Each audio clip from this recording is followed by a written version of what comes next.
Hello friends, कैसे हो आप सभी। आई होप आप सभी अच्छे होंगे। Welcome to our YouTube channel readers and leaders. आज के वीडियो में हम second chapter of rich dad poor dad के बारे में बात करेंगे। ये चैप्टर काफ़ी लंबा है तो हम इसे 2 पार्ट्स में रिकॉर्ड करेंगे। तो लेट्स बिगिन। चैप्टर 2, अमीर लोग पैसे के लिए काम नहीं करते। डैडी, क्या आप मुझे बता सकते हैं कि अमीर कैसे बना जाए। यह सुनते ही मेरे डैडी ने अपना शाम का अखबार नीचे रख दिया। बेटे, तुम अमीर क्यों बनना चाहते हो। क्योंकि आज जिमी की मम्मी अपनी नई कैडलिक कार में आई और वह लोग पिकनिक पर अपने समुद्र तट वाले घर पर जा रहे थे। जिमी अपने साथ अपने 3 दोस्तों को ले गया, परंतु माइक और मुझे नहीं ले गया। उसने हमसे यह कहा कि वह हमें इसलिए नहीं ले जाएगा क्योंकि हम लोग गरीब बच्चे थे। उसने ऐसा कहा? डैडी ने अविश्वास से पूछा। हाँ, बिल्कुल ऐसा, मैंने दर्द भरी आवाज़ में कहा। डैडी ने अपना सिर हिलाया, नाक तक चश्मा को चढ़ाया और फिर अखबार पढ़ने लगे। मैं उनके जवाब का इंतज़ार करता रहा। यह 1956 की बात है। तब मैं 9 साल का था। किस्मत की बात थी कि मैं उसी पब्लिक स्कूल में जाता था जिसमें अमीर लोगों के बच्चे पढ़ते थे। हम शुगर प्लांटेशन के कस्बे में रहते थे। प्लांटेशन के मैनेजर और कस्बे के बाकी अमीर बच्चे लोग जैसे डॉक्टर, बिजनेसमैन और बैंकर अपने बच्चों को पहली क्लास से 6ठी क्लास तक इसी स्कूल में भेजते थे। 6ठी क्लास के बाद बच्चों को प्राइवेट स्कूलों में भेजा जाता था। अगर मेरा परिवार सड़क के उस छोर पर रह रहे होते तो मुझे अलग तरह की स्कूल में भेजा जाता जहां मेरे जैसे परिवारों के बच्चे पढ़ते थे।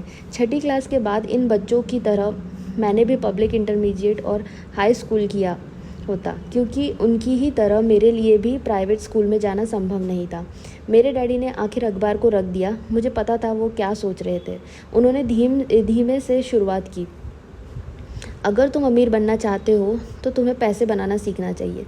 मैंने पूछा, मैं पैसे बनाना किस तरीके से सीख सकता हूँ। अपने दिमाग के इस्तेमाल से, उन्होंने मुस्कुराते हुए कहा, जिसका असली मतलब यह था, बस मैं तुम्हें इतना ही बता सकता हूँ या मैं इसका जवाब नहीं जानता, इसलिए मुझे तंग मत करो। एक साझेदारी हुई। अगली सुबह मैंने अपने सबसे अच्छे दोस्त माइक को अपने डैडी की बातें बताई। जहाँ तक मुझे याद है, उस स्कूल में मैं और माइक के ही 2 गरीब बच्चे थे। माइक भी मेरी ही तरह था क्योंकि वह भी किस्मत की वजह से ही उस स्कूल में था। ऐसा लगता था जैसे किसी ने कस्बे में स्कूलों की सरहदें तय कर दी थी और इसी कारण हम लोग अमीर बच्चों के स्कूल में पढ़ रहे थे। सच कहा जाए तो हम लोग गरीब नहीं थे, परंतु हमें ऐसा लगता था क्योंकि बाकी सभी बच्चों के पास नए बेसबॉल ग्लव्स, नई साइकिलें और हर चीज़ नई होती थी। मम्मी और डैडी हमें सभी ज़रूरतों की चीज़ें दिलवाते थे, जैसे खाना, घर, कपड़े, परंतु इससे ज़्यादा कुछ नहीं। मेरे डैडी कहा करते थे, अगर तुम्हें कोई चीज़ चाहिए तो उसके लिए काम करो। हमें बहुत सी चीज़ें चाहिए थी, परंतु 9 साल के बच्चों के लिए ज़्यादा काम मौजूद नहीं थे। माइक ने पूछा, तो पैसा कमाने के लिए हमें क्या करना चाहिए। मैं नहीं जानता, मैंने कहा, परंतु क्या तुम इस काम में मेरे पार्टनर बनना चाहते हो। वह राज़ी हो गया और उस शनिवार की सुबह माइक मेरा पहला बिजनेस पार्टनर बन गया। हम दोनों पूरी सुबह यही सोचते रहे कि पैसा किस तरह कमाया जाए। कभी कभार हम उन बेफिक्र बच्चों के बारे में बातें करते रह जाए जो जिमी के समुद्र तट वाले घर पर मज़े कर रहे होंगे। इससे थोड़ी चोट पहुंचती थी, परंतु यह चोट अच्छी थी क्योंकि इसने हमें यह सोचने के लिए प्रेरित किया था कि पैसे कैसे कमाया जाए। आखिरकार उस दोपहर को हमारे दिमाग में बिजली कौंध गई। यह एक ऐसा विचार था जो माइक ने किसी विज्ञान की किताब में पढ़ा था। रोमांचित होकर हमने अपने हाथ मिलाए और पार्टनरशिप के पास अब एक बिजनेस था।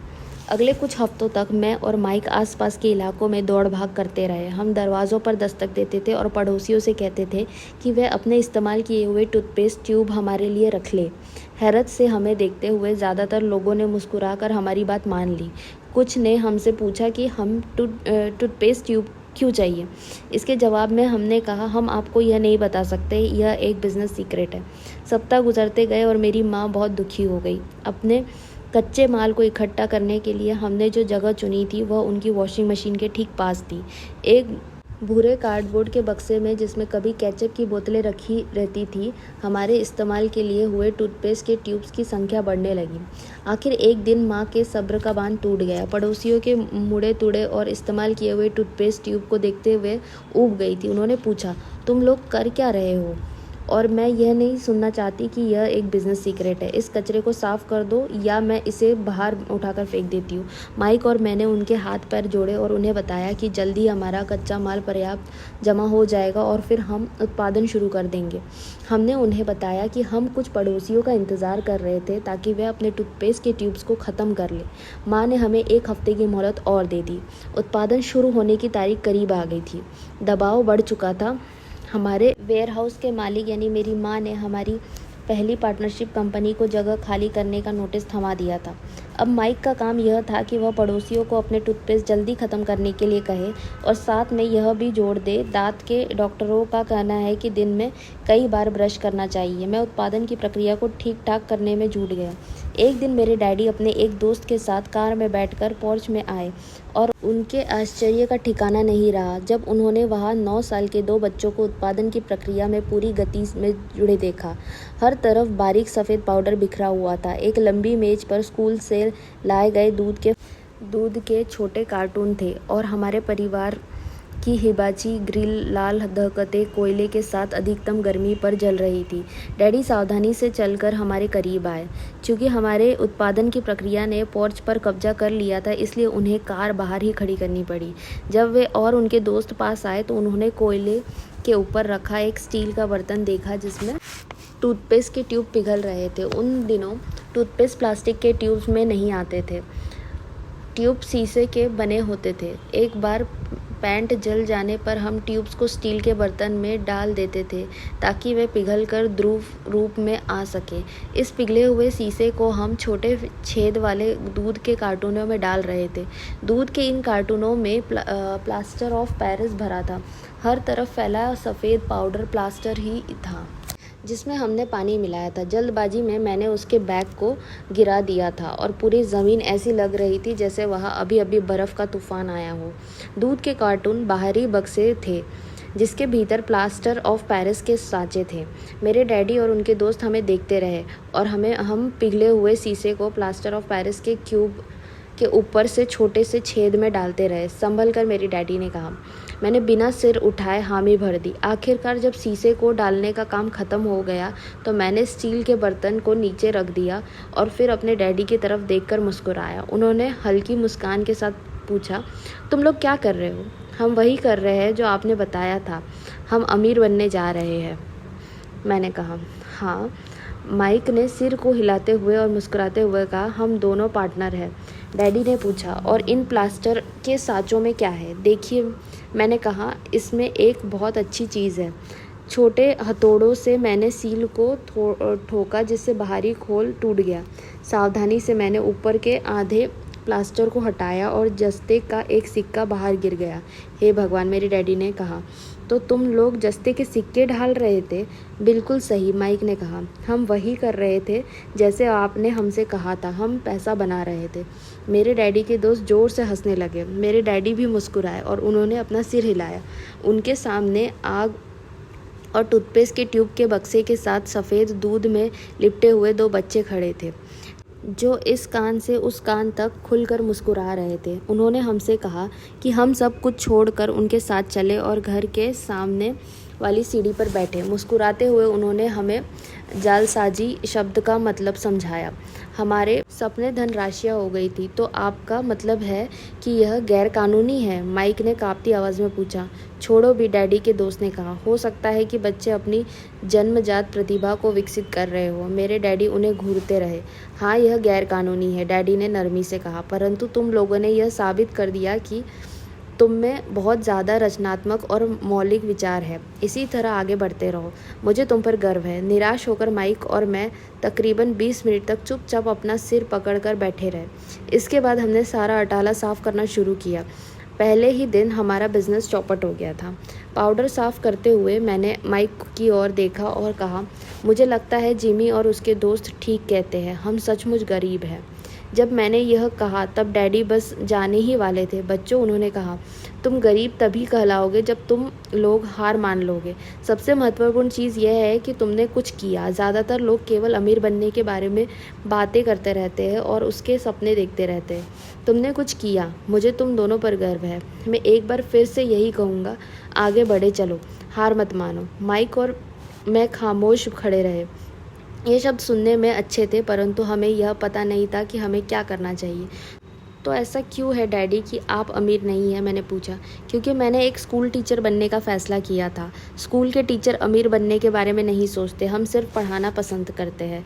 काश कि मैं तुम लोगों की मदद कर सकता, परंतु हकीकत में मैं यह नहीं जानता कि दौलत कैसे कमाई जाती है।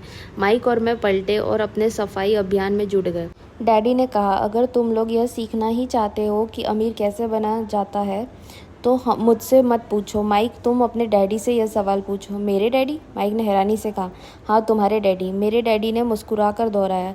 तुम्हारे डैडी और मेरा बैंकर एक ही है और वह तुम्हारे डैडी की बहुत तारीफ करता है। उसने मुझे कई बार यह बताया है कि पैसा बनाने में तुम्हारे डैडी का कोई जवाब नहीं। मेरे डैडी? माइक ने एक बार फिर हैरानी से पूछा। फिर ऐसा क्यों है कि स्कूल के अमीर बच्चों की तरह हमारे पास शानदार कार और आलीशान बंगला नहीं है? शानदार कार और आलीशान बंगले के होने का यह मतलब नहीं होता है कि आप निश्चित रूप से अमीर हैं या आप पैसा बनाने की कला जानते हैं, डैडी ने जवाब दिया। जिमी के डैडी शुगर प्लांटेशन में काम करते हैं। उनमें और मुझ में ज़्यादा फ़र्क नहीं है। वे एक कंपनी के लिए काम करते हैं और मैं सरकार के लिए। कंपनी उन्हें कार खरीद कर दे देती है। इस समय शक्कर की कंपनी आर्थिक संकट में फंसी हुई है और जिमी के डैडी के पास जल्द ही कुछ नहीं बचेगा। तुम्हारे डैडी अलग है माइक। ऐसा लगता है कि वे एक साम्राज्य बनाने जा रहे हैं और मेरा अंदाज़ा है कि कुछ ही सालों में वे बहुत अमीर बन जाएंगे। यह सुनकर माइक और मैं एक बार फिर रोमांचित हो गए। नए सप्ताह से हमने अपने डूबे हुए व्यवसाय के कचरे को साफ करना शुरू कर दिया। जब हम सफाई कर रहे थे तो हमने यह भी योजना बना ली कि अब कब और कैसे माइक के डैडी से बात की जाए। समस्या यह थी कि माइक के डैडी बहुत ज़्यादा काम करते थे और देर रात तक घर नहीं लौटते थे। माइक के डैडी के पास कई वेयरहाउस, कंस्ट्रक्शन कंपनी, स्टोर्स की श्रृंखलाएं और 3 रेस्टोरेंट थे। रेस्टोरेंटों के कारण ही उन्हें घर लौटने में देर हो जाती थी। सफाई ख़त्म करने के बाद माइक बस पकड़कर अपने घर चला गया। वह अपने डैडी से बात करने वाला था, चाहे वे कितने ही देर से घर लौटे, और उनसे पूछने वाला था कि क्या वे हमें अमीर बनने की तरकीब सिखाने के लिए तैयार है। माइक ने मुझसे वादा किया कि जैसे ही वह अपने डैडी से बात कर लेगा वह मुझे फ़ोन करेगा, चाहे कितनी ही देर क्यों ना हो जाए। फ़ोन रात को 8:30 बजे आया। ओके, अगले शनिवार, मैंने कहा और फ़ोन रख दिया। माइक के डैडी माइक और मुझसे मिलने के लिए तैयार हो गए थे। शनिवार की सुबह 7:30 बजे मैंने शहर के दूसरे हिस्से में जाने के लिए बस पकड़ी और सबक शुरू हुए। मैं तुम्हें 1 घंटे के 10 सेंट दूंगा। 1956 की तनख्वाह के हिसाब से भी 10 सेंट प्रति घंटे का वेतन कम था। माइकल और मैं सुबह 8 बजे उसके डैडी से मिले। वे पहले से ही व्यस्त थे और उनके पास 1 घंटे से भी ज़्यादा का काम मौजूद था। जब उनके साधारण छोटे और साफ घर के सामने पहुंचा तो मैंने देखा कि उनका कंस्ट्रक्शन सुपरवाइज़र अपने पिकअप ट्रक में वहां से जा रहा था। माइक मुझे दरवाजे पर ही मिल गया। डैडी अभी फ़ोन पर है और उन्होंने कहा है कि हम लोग पीछे के पोर्च में उनका इंतज़ार करें। माइक ने दरवाज़ा खोलते हुए कहा। जब मैंने उस पुराने घर की दहलीज के अंदर कदम रखा तो लकड़ी के पुराने फर्श की चरमराहट सुनाई दी। दरवाजे के भीतर सस्ती सी चटाई थी। चटाई वहाँ इसलिए रखी गई थी ताकि फर्श पर पड़े अनगिनत कदमों के निशानों को छुपाया जा सके। हालांकि वह साफ़ थी, पर यह स्पष्ट दिखता था कि उसे बदल देना चाहिए। जब मैं सकरे लिविंग रूम में घुसा तो मेरा दम घुटने लगा था। वह पुराने फर्नीचर की बू आ रही थी और निश्चित रूप से उस फर्नीचर को संग्रहालय में होना चाहिए था। सोफे पर 2 महिलाएं बैठी थी जिनकी उम्र मेरी माँ से थोड़ी ज़्यादा होगी। महिलाओं के सामने एक पुरुष मजदूरों के कपड़ों में बैठा हुआ था। उसने खाकी पैंट और खाकी शर्ट पहन रखा था। हालांकि कपड़े साफ और प्रेस किए थे, परंतु उनमें स्टार्च नहीं किया गया था। उस आदमी को उम्र मेरे डैडी से लगभग 10 साल ज़्यादा होगी, शायद 45 साल। जब मैं और माइक उनके पास से गुजरते हुए किचन की तरफ गए जहाँ से पोर्च का रास्ता था तो वो मुस्कुराए। मैं भी जवाब में शर्मा कर मुस्कुरा दिया। ये लोग कौन हैं? मैंने पूछा। अरे, ये लोग डैडी के लिए काम करते हैं। बूढ़ा व्यक्ति उनके वेयर हाउसों को संभालता है और महिलाएं रेस्टोरेंट की मैनेजर है। और तुमने उस कंस्ट्रक्शन सुपरवाइज़र को तो देखा ही होगा जो यहाँ से 50 मील दूर एक सड़क परियोजना पर काम कर रहा है। उनका दूसरा सुपरवाइज़र जो बहुत से घर बना रहा है, वह तुम्हारे आने के पहले ही जा चुका है। क्या ऐसा हमेशा ही होता है? मैंने पूछा। हमेशा तो नहीं, पर अक्सर ऐसा ही होता है, माइक ने कहा और मेरे पास अपनी कुर्सी खींचते हुए वो मुस्कराया। मैंने उनसे पूछा था कि क्या वे हमें पैसे बनाना सिखाएंगे। माइक ने मुझे बताया। अच्छा, और उन्होंने इसका क्या जवाब दिया? मैंने सावधानीपूर्ण उत्सुकता से पूछा। पहले तो उनके चेहरे पर हंसी आई, पर फिर कुछ सोचकर उन्होंने कहा कि वे हमारे सामने एक ऑफ़र रखेंगे। अच्छा, मैंने कहा और अपनी कुर्सी की पीठ दीवार से टिका ली। क्या तुम्हें पता है कि वे कौन सा ऑफ़र देने वाले हैं? मैंने पूछा। नहीं, पर हमें जल्दी ही इसका पता चल जाएगा। अचानक माइक के डैडी उस पुराने दरवाजे से घुसकर पोर्च में दाखिल हुए। माइक और मैं अपने पैरों पर कूद गए, आदर के कारण नहीं, बल्कि इसलिए कि हम चौंक गए थे। तो बच्चों, तैयार? माइक के डैडी ने एक कुर्सी हमारे पास खिसकाते हुए पूछा। हमने अपने सिर हिलाए और अपनी कुर्सियों को दीवार के पास से खींचकर उनके सामने रख लिया। वे एक विशाल शरीर के मालिक थे, लगभग 6 फीट ऊंचे और 200 पाउंड वज़नी। मेरे डैडी इससे ऊंचे थे, लगभग इसी वजन के, और माइक के डैडी से 5 साल ज़्यादा बड़े। वे लगभग एक जैसे ही थे, हालांकि दोनों एक ही प्रजाति के नहीं थे। हो सकता है कि उनकी ऊर्जा एक सी हो। माइक का कहना है कि तुम पैसा कमाना सीखना चाहते हो। क्या यह सही है, रॉबर्ट? मैंने तत्काल सहमति में अपना सिर हिलाया, हालांकि मुझे थोड़ा सा डर भी लग रहा था। उनके शब्दों और मुस्कुराहट के पीछे बहुत ताकत थी। अच्छा, यह रहा मेरा ऑफ़र। मैं तुम्हें सिखाऊंगा, परंतु मैं ऐसा क्लासरूम की शैली में नहीं करूंगा। अगर तुम मेरे लिए काम करोगे तो उसके बदले मैं तुम्हें सिखाऊंगा। अगर तुम मेरे लिए काम नहीं करोगे तो मैं तुम्हें नहीं सिखाऊंगा। अगर तुम काम करते हो तो मैं तुम्हें ज़्यादा तेज़ी से सिखा सकता हूँ, और अगर तुम सिर्फ बैठकर मेरी बातें सुनते हो जैसे कि तुम लोग स्कूल में करते हो, तो इससे मेरा समय बर्बाद होगा। यह मेरा ऑफ़र है, इसे या तो मान लो या फिर वापस लौट जाओ। क्या मैं आपसे पहले एक सवाल कर सकता हूँ? मैंने पूछा। नहीं, इसे या तो मान लो या फिर वापस लौट जाओ। मेरे पास बर्बाद करने के लिए फालतू समय नहीं है। अभी ढेर सा काम पड़ा हुआ है। अगर तुम में तत्काल फैसला करने की क्षमता नहीं है तो तुम कभी पैसा कमाने नहीं सीख पाओगे। मौके आते हैं और चले जाते हैं, इसलिए तत्काल निर्णय लेने की क्षमता एक महत्वपूर्ण कला है। तुमने जैसा चाहा था वैसा एक मौका तुम्हारे सामने मौजूद है। अगले 10 सेकंड में या तो पढ़ाई चालू हो जाएगी या फिर यह हमेशा के लिए ख़त्म हो जाएगी। माइक के डैडी ने चिढ़ाने वाली मुस्कुराहट के साथ कहा। मंजूर, मैंने कहा। मंजूर, माइक ने कहा।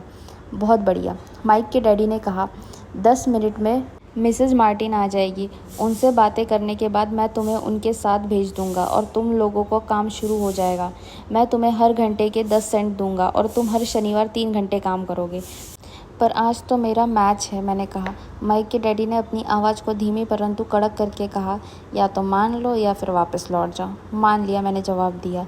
मैच के बजाय काम करने और सीखने का विकल्प चुनने में ही समझदारी थी। 30 सेंट बाद शनिवार की खुशनुमा सुबह 9 बजे माइक और मैं मिसेस मार्टिन के साथ काम कर रहे थे। वह एक दयालु और धैर्यवान महिला थी। वह हमेशा कहा करती थी कि माइक और मुझे देखकर उन्हें अपने दोनों बच्चों की याद आ जाती है, जो अब बड़े हो गए थे तथा दूर चले गए थे। हालांकि वह दयालु थी, परंतु वह कड़ी मेहनत में भरोसा करती थी और इसलिए वह हमेशा काम में जुटाए रखती थी। वह बहुत कड़क मैनेजर थी। हम 3 घंटे तक डिब्बाबंद सामानों को शेल्फ पर से उतारते थे, उनकी धूल साफ करते थे और फिर उन्हें करीने से जमाते थे। यह बड़ी मेहनत का काम था और बोरियत भरा भी। माइक के डैडी को मैं अपना अमीर डैडी कहता हूँ। उनके पास इस तरह के 9 सुपरिंस थे जहाँ पार्किंग के लिए बहुत सी जगह थी। वह 7 से 11 कन्वीनियंस स्टोर्स के शुरुआती संस्करण थे। पड़ोस के जनरल स्टोर जहाँ लोग दूध, ब्रेड, बटर और सिगरेट जैसी चीज़ें खरीदते थे। समस्या यह थी कि हवाई में एयर कंडीशनिंग नहीं थी और गर्मी के कारण स्टोर्स अपना दरवाज़ा बंद नहीं कर सकते थे। स्टोर के दोनों ओर दरवाज़ों को पूरा खुला रखा जाता था ताकि सड़क और पार्किंग की जगह सामने दिखती रहे। जब भी कोई कार पार्किंग में आती थी तो उसके साथ धूल का गुब्बारा भी आता था जो स्टोर में घुसकर डिब्बों पर जम जाता था। इसलिए हम लोगों की कोई नौकरी तभी तक चलती जब तक कि एयर कंडीशनिंग नहीं हो जाती। 3 हफ्तों तक माइक और मैं मिसेस मार्टिन के पास जाकर 3 घंटे तक काम करते रहे। दोपहर तक हमारा काम ख़त्म हो जाता था और वह हम में से हर एक के हाथ में 3 छोटे सिक्के डाल देती थी। उस समय 50 के दशक में 9 साल की उम्र में भी 30 सेंट कमाने में कोई खास खुशी नहीं होती थी। तब कॉमिक्स की कीमत 10 सेंट हुआ करती थी, इसलिए मैं अपनी कमाई को कॉमिक्स पर खर्च कर देता था और घर लौट जाता था। चौथे हफ्ते के बुधवार तक मैंने काम छोड़ने का मन बना लिया था।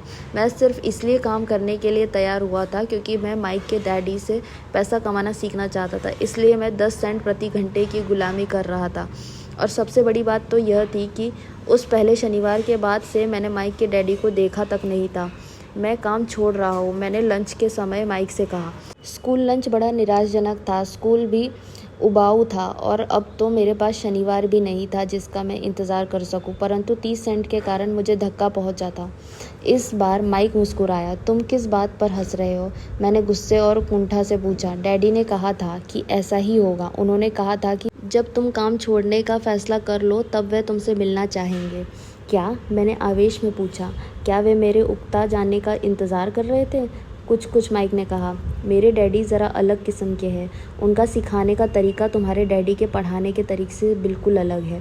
तुम्हारे मम्मी डैडी बहुत बातें करते हैं, दूसरी तरफ मेरे डैडी बहुत कम बोलते हैं। तुम सिर्फ इस शनिवार तक इंतज़ार कर लो, मैं उन्हें बता दूंगा कि तुमने काम छोड़ने का फ़ैसला कर लिया है।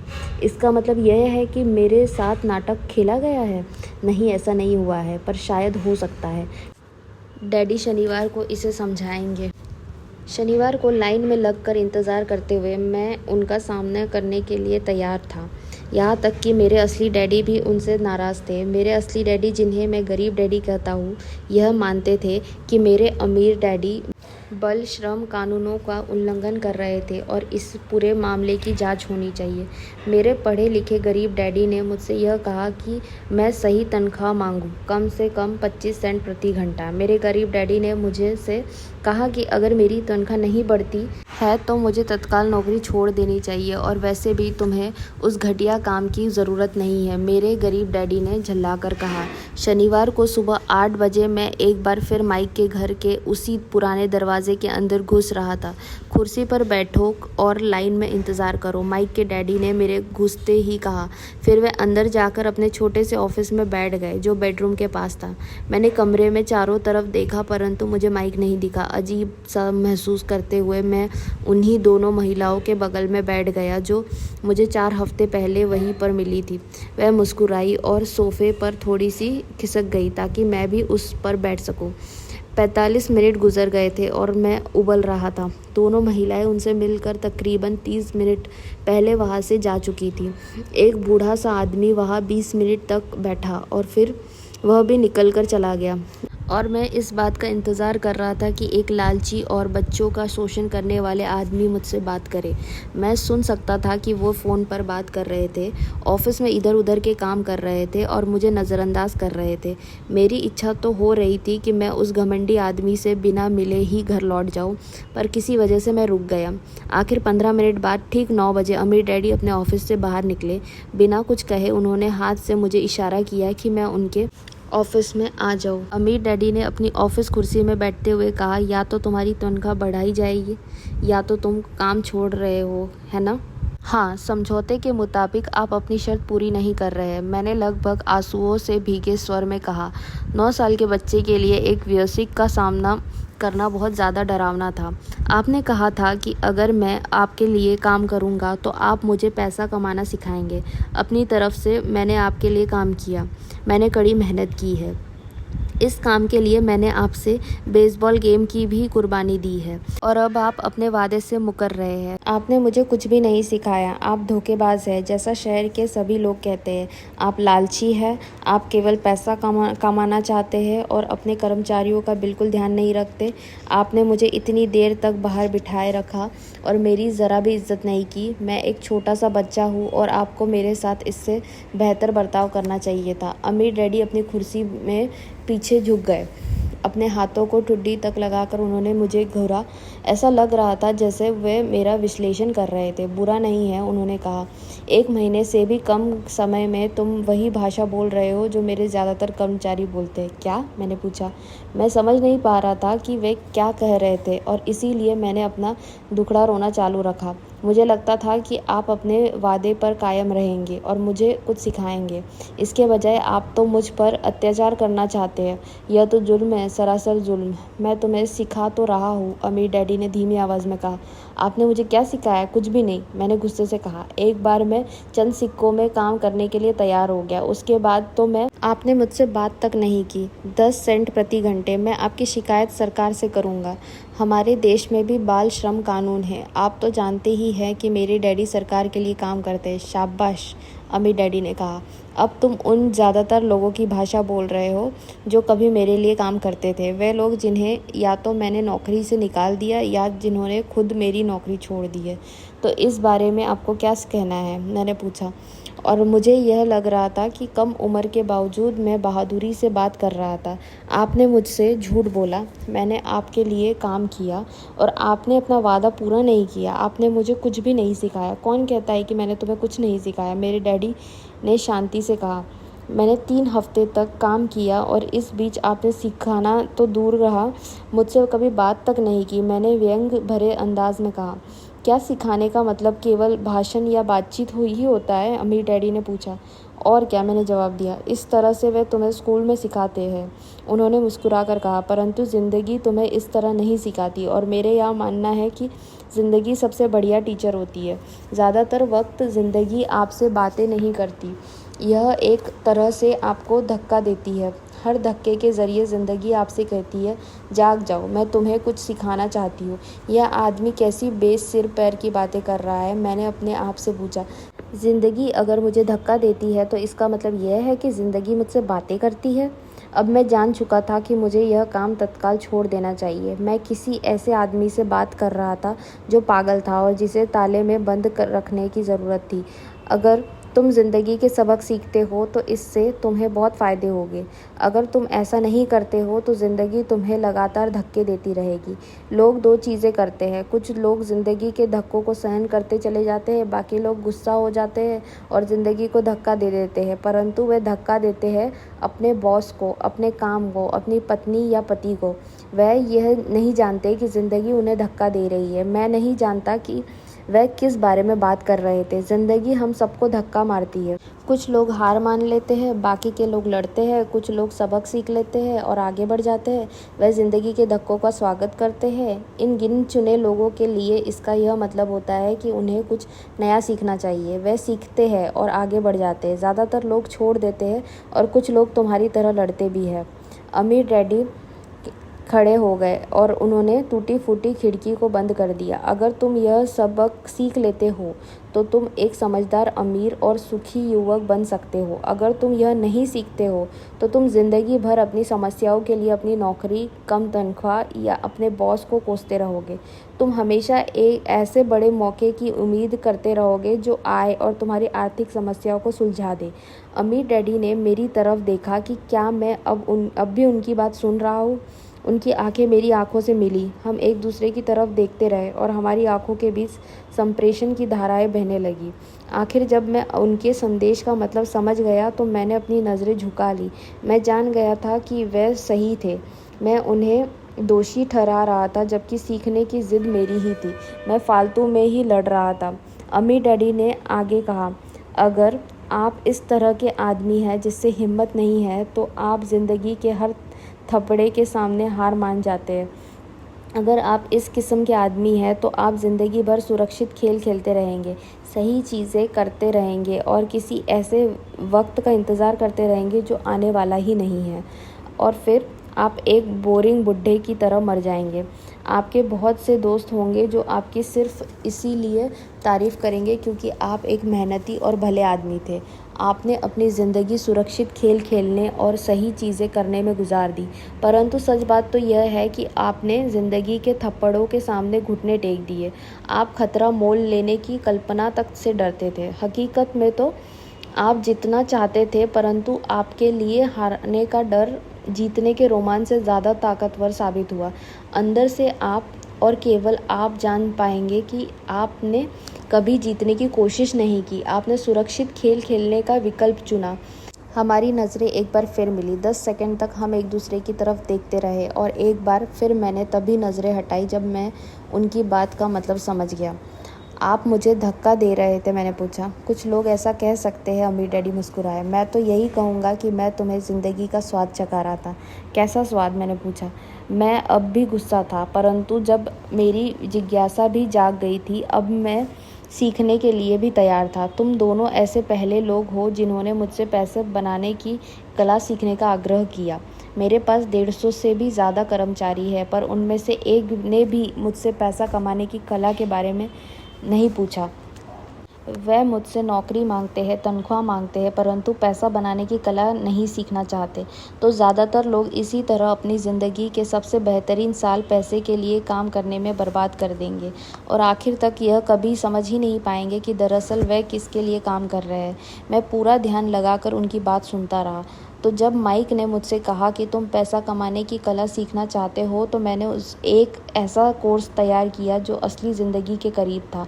मैं बोलते बोलते थक जाता हूँ, परंतु तुम कभी मेरी बात का मतलब नहीं समझ पाते। इसलिए मैंने यह फैसला किया कि तुम्हें ज़िंदगी के थप्पड़ों का स्वाद चखा दिया जाए, ताकि तुम मेरी बातें सुन भी सको और समझ भी सको। इसी कारण मैंने तुम्हें 1 घंटे के 10 सेंट दिए थे। तो 10 सेंट प्रति घंटे काम करने के बाद मैंने क्या सबक सीखा, मैंने पूछा। यही कि आप घटिया है और अपने कर्मचारियों का शोषण करते हैं। अमीर डैडी अपनी कुर्सी पर पीछे तरफ झुकते हुए ज़ोर से हंसने लगे। जब उनकी हंसी बंद हुई तो उन्होंने कहा, अच्छा होगा अगर तुम अपना सोचने का नज़रिया बदल लो। मुझे समस्या मत मानो, मुझे दोष देना छोड़ दो। अगर तुम सोचते हो कि तुम्हारी समस्या मैं हूँ, तो तुम्हें मुझे बदलना होगा। इसके बजाय अगर तुम्हें यह लगता है कि तुम्हारी समस्या तुम खुद हो, तो तुम खुद को बदल सकते हो, सीख सकते हो और ज़्यादा समझदार बन सकते हो। ज़्यादातर लोग चाहते हैं कि दुनिया का हर आदमी बदल जाए, बस हम खुद ही ना बदले। मैं तुम्हें यह बता दूँ कि किसी दूसरे को बदलने से ज़्यादा आसान यह है कि हम खुद को बदल लें। मैं आपकी बात ठीक से समझ नहीं पाया, मैंने कहा। अपनी समस्याओं के लिए मुझे दोष देना छोड़ दो, अमीर डैडी ने अधीरता से कहा। पर आपने मुझे सिर्फ 10 सेंट का ही वेतन दिया, तो तुमने क्या सीखा, अमीर डैडी ने मुस्कुराकर पूछा। यही कि आप घटिया है, मैंने शरारत भरी मुस्कान के साथ कहा। अच्छा, तो तुम यह सोचते हो कि समस्या मैं हूँ, अमीर डैडी ने कहा। वो तो आप है ही। खैर, इसी तरीके से सोचते रहो और तुम ज़िंदगी भर कुछ नहीं सीख पाओगे। अगर तुम्हारा नज़रिया यही है कि समस्या मैं हूँ, तो तुम्हारे पास क्या विकल्प रह जाते हैं। अगर आप मेरी तनख्वाह नहीं बढ़ाते या मुझे ज़्यादा इज्जत नहीं देते हैं, तो मैं काम छोड़कर चला जाऊंगा। ठीक कहा, अमीर डैडी ने कहा। और ज़्यादातर लोग यही करते हैं। वे काम छोड़कर चले जाते हैं और दूसरी नौकरी की तलाश करते हैं, जहां उन्हें बेहतर मौके और ज़्यादा अच्छी तनख्वाह मिले। उन्हें यह गलतफहमी होती है कि नई नौकरी या ज़्यादा तनख्वाह से उनकी समस्या सुलझ सकती है। ज़्यादातर मामलों में ऐसा नहीं होता। तो समस्या किस तरह से सुलझ सकती है, मैंने पूछा। 10 सेंट प्रति घंटे के हिसाब से तनख्वाह लेकर मुस्कुराते हुए, अमीर डैडी मुस्कुराए। यही बाकी के लोग करते हैं। वे यह जानते हुए भी कम तनख्वाह में काम करते हैं, क्योंकि नौकरी छूट जाने पर उनका और उनके परिवार का पेट कैसे भरेगा। इसलिए मन महसूस कर वे नौकरी करते हैं और यह सोचकर तनख्वाह बढ़ने का इंतज़ार करते हैं कि ज़्यादा पैसा आने से समस्या सुलझ जाएगी। ज़्यादातर लोग ऐसा ही सोचते हैं और कड़ी मेहनत करते हुए दूसरी नौकरी भी कर लेते हैं, परंतु उसमें भी उन्हें तनख्वाह कम ही मिलती है। मैं फ़र्श को घूरता रहा। अब मैं अमीर डैडी के सबक को समझने लगा था। मुझे यह एहसास हो गया था कि यह ज़िंदगी का स्वाद है। आखिरकार मैंने ऊपर की ओर देखा और अपना सवाल दोहराया, तो फिर यह समस्या किस तरह सुलझेगी। इस सवाल के जवाब में अमीर डैडी ने मुझे वह बेशक कीमती नज़रिया दिया जो उन्हें अपने कर्मचारियों और मेरे गरीब डैडी से अलग करता था और जिसकी बदौलत वे हवाई के सबसे अमीर आदमी बनने वाले थे, जबकि मेरे पढ़े लिखे गरीब डैडी ज़िंदगी भर पैसे की तंगी से जूझने वाले थे। यह एक अद्भुत नज़रिया था जिसने मेरी ज़िंदगी का नक्शा ही बदल दिया। अमीर डैडी ने बार बार मुझे यह नज़रिया याद दिलाया, जिसे मैं पहला सबक कहूँगा। गरीब और मध्यवर्गीय लोग पैसे के लिए काम करते हैं, अमीरों के लिए पैसा काम करता है। मेरे गरीब डैडी ने जो शिक्षा मुझे दी थी, शनिवार की इस खुशनुमा सुबह मैं उससे बिल्कुल अलग नज़रिया सीख रहा था। 9 साल की उम्र में मैं यह समझ गया था कि दोनों ही डैडी चाहते थे कि मैं सीखूं। दोनों ही डैडी मुझे पढ़ने के लिए प्रेरित करते थे। फ़र्क सिर्फ इतना था कि दोनों के सुझाव विषय अलग अलग थे। मेरे पढ़े लिखे डैडी चाहते थे कि मैं वही करूं जो उन्होंने किया था। बेटे, मैं चाहता हूं कि तुम मेहनत से पढ़ो, अच्छे नंबर लाओ, ताकि तुम्हें किसी बड़ी कंपनी में सुरक्षित नौकरी मिल सके और यह अच्छी तरह देख लो कि इसमें बहुत से दूसरे लाभ हो। मेरे अमीर डैडी चाहते थे कि मैं यह सीखूं कि पैसा कैसे काम करता है, ताकि मैं इससे अपने लिए काम करवा सकूं। यह सब मुझे जीवन भर उनके मार्गदर्शन में सीखना था, ना कि किसी क्लासरूम में। मेरे अमीर डैडी ने मेरा पहला सबक जारी रखा, मैं खुश हूँ कि तुम 10 सेंट प्रति घंटे के हिसाब से काम करने पर गुस्सा हो गए। अगर तुम गुस्सा नहीं हुए होते और तुम ऐसा खुशी खुशी करते रहते तो मैं तुमसे साफ वो कह देता कि मैं तुम्हें नहीं सिखा सकता। यह जान लो कि सच्चा शिक्षा में ऊर्जा, प्रबल भावना और ज़बरदस्त इच्छा की ज़रूरत होती है। गुस्सा उस फॉर्मूले का एक बहुत बड़ा हिस्सा है, क्योंकि प्रबल भावना में गुस्से और प्रेम का समन्वय होता है। जब पैसे की बात आती है तो ज़्यादातर लोग सुरक्षित रास्ता खोजते हैं, इसलिए प्रबल भावना उन्हें राह नहीं दिखा पाती। उन्हें राह दिखाता है उनका डर। तो क्या इसीलिए वे कम तनख्वाह पर काम करने के लिए राज़ी हो जाते हैं? मैंने पूछा। हाँ, अमीर डैडी ने कहा। कुछ लोग कहते हैं कि मैं लोगों का शोषण करता हूँ क्योंकि मैं उन्हें उतनी तनख्वाह नहीं देता जितनी उन्हें शुगर प्लांटेशन या सरकार की तरफ से मिलती है। मैं यही कहना चाहता हूँ कि लोग खुद अपना शोषण करते हैं, डरते हैं वे, मैं नहीं। पर क्या आपको नहीं लगता कि आपको उन्हें ज़्यादा तनख्वाह देनी चाहिए? मैंने पूछा। मुझे ज़्यादा देने की ज़रूरत ही नहीं है, और इसके अलावा ज़्यादा पैसा मिलने से उनकी समस्या नहीं सुलझेगी। अपने डैडी को ही देख लो, वह बहुत सा पैसा कमाते हैं और फिर भी वह अपने बिलों का भुगतान नहीं कर पाते। दुनिया में ऐसे बहुत से लोग हैं जिन्हें अगर ज़्यादा पैसा मिल जाए तो वे ज़्यादा कर्ज में डूब जाएंगे। तो इसी कारण अपने मुझे 10 सेंट प्रति घंटे की तनख्वाह दी। मैंने मुस्कुराते हुए कहा। यह सबक का हिस्सा था? बिल्कुल सही, अमीर डैडी ने मुस्कुरा कर कहा। देखो, तुम्हारे डैडी स्कूल गए और उन्होंने बहुत बढ़िया शिक्षा इसलिए हासिल की ताकि उन्हें अच्छी तनख्वाह वाली नौकरी मिल सके, जो उन्हें मिल गई। परंतु उनके पास आज भी पैसे की तंगी है। ऐसा इसलिए है क्योंकि उन्होंने स्कूल में पैसे के बारे में कुछ भी नहीं सीखा, और सबसे बड़ी बात यह है कि वे पैसे के लिए काम करने में भरोसा करते हैं और आप नहीं करते। मैंने पूछा। नहीं, सच पूछा जाए तो नहीं, अमीर डैडी ने कहा। अगर तुम पैसे के लिए काम करना सीखना चाहते हो तो स्कूल में ही रहो। यह सीखने के लिए उससे बढ़िया जगह कोई नहीं है। परंतु अगर तुम यह सीखना चाहते हो कि पैसा तुम्हारे लिए किस तरह का काम करे, तो यह मैं तुम्हें सिखा सकता हूँ, परंतु तभी जब तुम यह सीखना चाहो। क्या हर कोई यह नहीं सीखना चाहता? मैंने पूछा। नहीं, अमीर डैडी ने कहा। सिर्फ इसलिए क्योंकि पैसे के लिए काम करना ज़्यादा आसान है, खासकर तब जब पैसे के बारे में आपकी मूल भावना डर हो। मैं समझ नहीं पाया। उसकी चिंता फ़िलहाल मत करो, अभी इतना ही समझ लो कि डर के कारण ही ज़्यादातर लोग अपनी नौकरी कर रहे हैं। अपने बिलों का भुगतान ना कर पाने का डर, नौकरी से निकाल दिया जाएगा इस बात का डर, पर्याप्त पैसा नहीं होने का डर, एक बार फिर से शुरू करने का डर। यह किसी व्यवसाय को सीखने और पैसे के लिए काम करने की कीमत है। ज़्यादातर लोग पैसे के गुलाम बन जाते हैं और फिर वे अपने बॉस पर अपनी भड़ास निकालते हैं। तो आपकी नज़र में पैसे से अपने लिए काम करवाना एक बिल्कुल अलग विषय है? मैंने पूछा। बिल्कुल, अमीर डैडी ने जवाब दिया। बिल्कुल। शनिवार की इस खुशनुमा सुबह हवाई में हम लोग चुपचाप बैठे रहे। मेरे दोस्त उस समय लिटिल लीग बेसबॉल गेम शुरू कर ही रहे होंगे, पर किसी वजह से मैं खुश था कि मैंने 10 सेंट प्रति घंटे के हिसाब से काम करने का फ़ैसला किया था। मुझे लगा कि मैं कुछ ऐसा सीखने जा रहा था जो मेरे दोस्त स्कूल में कभी नहीं सीख पाएंगे। सीखने के लिए तैयार? अमीर डैडी ने पूछा। बिल्कुल, मैंने दांत निकाल कर कहा। मैंने अपना वादा निभाया। मैंने तुम्हें दूर बैठे बैठे भी सिखाया, अमीर डैडी ने कहा। 9 साल की उम्र में तुम्हें इस बात का पता चल चुका है कि पैसे के लिए काम करना कैसा होता है। अपने पिछले महीने को 50 सालों से गुना कर लो और तुम्हें इस बात का अंदाज़ हो जाएगा कि ज़्यादातर लोगों की ज़िंदगी किस तरह गुजरती है। मैं समझ नहीं पाया। मैंने कहा। जब तुम मुझसे मिलने के लिए लाइन में इंतज़ार कर रहे थे तो तुम्हें कैसा लग रहा था? एक बार नौकरी के लिए और दूसरी बार तनख्वाह बढ़वाने के लिए। भयानक, मैंने कहा। अगर तुम पैसे के लिए काम करने का विकल्प चुनते हो तो ज़्यादातर लोगों के लिए ज़िंदगी का मतलब यही होता है, अमीर डैडी ने कहा। और तुम्हें तब कैसा लगा था जब मिसेस मार्टिन ने तुम्हारे हाथ में 3 घंटे के काम के लिए 3 सिक्के थमाए थे? मुझे लगा था कि यह काफ़ी नहीं है।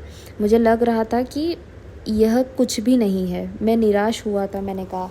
और यही ज़्यादातर कर्मचारियों को लगता है जब वे अपनी तनख्वाह के चेक को देखते हैं, खासकर तब जब उसके टैक्स और बाकी कटौतियाँ कर ली जाती है।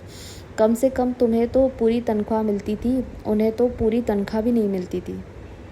आपका मतलब है कि ज़्यादातर कर्मचारियों को पूरी तनख्वाह नहीं मिलती है? मैं हैरान था।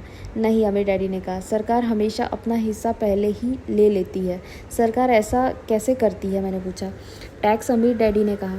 जब आप कमाते हैं तो आप पर टैक्स लगता है, जब आप खर्च करते हैं तो आप पर टैक्स लगता है, जब आप बचाते हो तो आप पर टैक्स लगता है, जब आप मर जाते हैं तो भी आप पर टैक्स लगता है। लोग सरकार को ऐसा क्यों करने देते हैं? अमीर लोग ऐसा नहीं करने देते, अमीर डैडी ने मुस्कुराकर कहा, परंतु गरीब और मध्यवर्गीय लोग ऐसा करने देते हैं। मैं दावा करता हूँ कि मैं तुम्हारे डैडी से ज़्यादा कमाता हूँ, परंतु वे ज़्यादा टैक्स देते हैं। यह कैसे संभव है? मैंने पूछा। 9 साल का बच्चा इस अजीब आंकड़े को समझ नहीं पा रहा था। कोई आदमी सरकार को ऐसा करने की इजाज़त कैसे दे सकता है?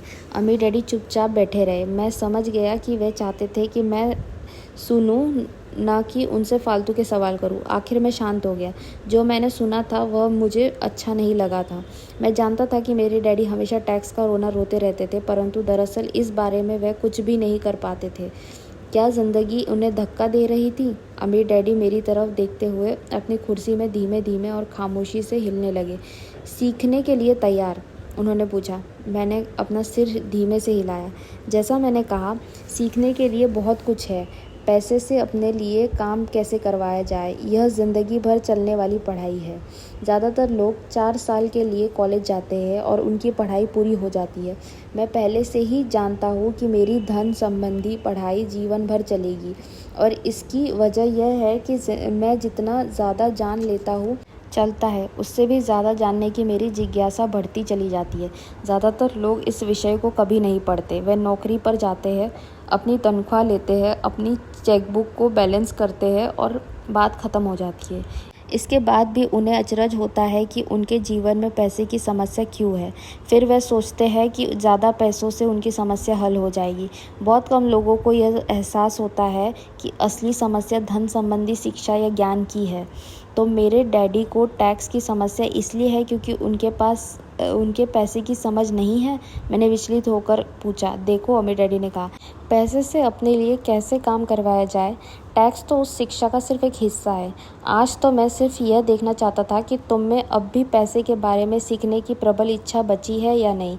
ज़्यादातर लोगों में सीखने की प्रबल इच्छा नहीं होती है। वे स्कूल जाना चाहते हैं, कोई व्यवसाय सीखना चाहते हैं, अपनी नौकरी में मज़े करना चाहते हैं और ढेर सारा पैसा कमाना चाहते हैं।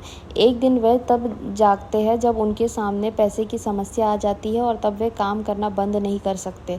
पैसे के लिए काम करने की यह कीमत होती है और उन्हें यह कीमत चुकाना ही पड़ती है। अगर वे पैसे से अपने लिए काम करवाना सीख लेते तो उनके सामने यह समस्या कभी नहीं आती। तो तुम में अब भी सीखने की, जानने की जिज्ञासा है? अमीर डैडी ने पूछा। मैंने हामी में सर हिलाया। अच्छा, अमीर डैडी ने कहा, अब काम पर वापस जाओ, और इस बार मैं तुम्हें बिल्कुल तनख्वाह नहीं दूंगा। क्या? मैंने हैरान होकर पूछा। तुमने सही सुना, तनख्वाह बंद। तुम हर शनिवार 3 घंटे उसी तरह काम करोगे, परंतु इस बार तुम्हें 10 सेंट प्रति घंटे के हिसाब से तनख्वाह नहीं मिलेगी। तुम्ही ने तो कहा कि तुम पैसे के लिए काम करना नहीं सीखना चाहते, इसीलिए मैं तुम्हें बदले में कुछ नहीं दूंगा। मुझे अपने सुने हुए शब्दों पर भरोसा नहीं हो रहा था। मैंने माइक से पहले ही बात कर ली है। वह पहले से ही काम कर रहा है, मुफ्त में डिब्बे की सफाई कर रहा है और उन्हें करीने से जमा रहा है। अब तुम भी जल्दी से जाकर काम में जुट जाओ। यह ठीक नहीं है, मैं चिल्लाया। आपको कुछ ना कुछ तनख्वाह तो देनी चाहिए। तुमने कहा था कि तुम सीखना चाहते हो। अगर तुम इस बात को अभी नहीं सीख पाओगे तो तुम भी उन्हीं 2 महिलाओं और बूढ़े आदमी की तरह बन जाओगे जो मेरे लिविंग रूम में बैठे थे। ये लोग पैसे के लिए काम करते हैं और डरते हैं कि मैं उन्हें नौकरी से ना निकाल दूँ। या तुम अपने डैडी की तरह बन जाओगे जो पैसे तो बहुत कमाते हैं परंतु गले तक कर्ज में डूबे रहते हैं। शायद उन्हें यह उम्मीद रहती है कि ज़्यादा पैसे से उनकी समस्या सुलझ जाएगी। अगर तुम यही चाहते हो तो मैं एक बार फिर 10 सेंट के अपने पुराने वादे पर लौटने के लिए तैयार हूँ। या तुम वह कर सकते हो जो ज़्यादातर लोग करते हैं। इस बारे में शिकायत करो कि तनख्वाह बहुत कम है और तुम यह नौकरी छोड़कर दूसरी नौकरी की तलाश शुरू कर दो। मेरी समझ में नहीं आ रहा है कि मैं क्या करूं, मैंने पूछा। अमीर डैडी ने अपने सिर पर उंगली रखी। इसका इस्तेमाल करो, उन्होंने कहा। अगर तुम इसका सही इस्तेमाल करोगे तो तुम मुझे जल्द ही इस बात के लिए धन्यवाद दोगे कि मैंने तुम्हें मौका दिया और एक दिन तुम बहुत अमीर आदमी बन जाओगे। मैं वहाँ यह सोचते हुए खड़ा था कि मुझे कितना घटिया विकल्प दिया जा रहा है। मैं यहाँ अपनी तनख्वाह बढ़वाने आया था और अब मुझे मुफ्त में काम करने के लिए कहा जा रहा है। अमीर डैडी ने एक बार फिर अपनी उंगली को सिर पर रखा और कहा, इसका इस्तेमाल करो और अब यहाँ से जाओ और अपने काम में जुट जाओ। फ्रेंड्स, यही था हमारा first part of second chapter. आपको ये चैप्टर कैसा लगा? Please share your thoughts on the comment section and please don't forget to subscribe our YouTube channel readers and leaders. Thank you.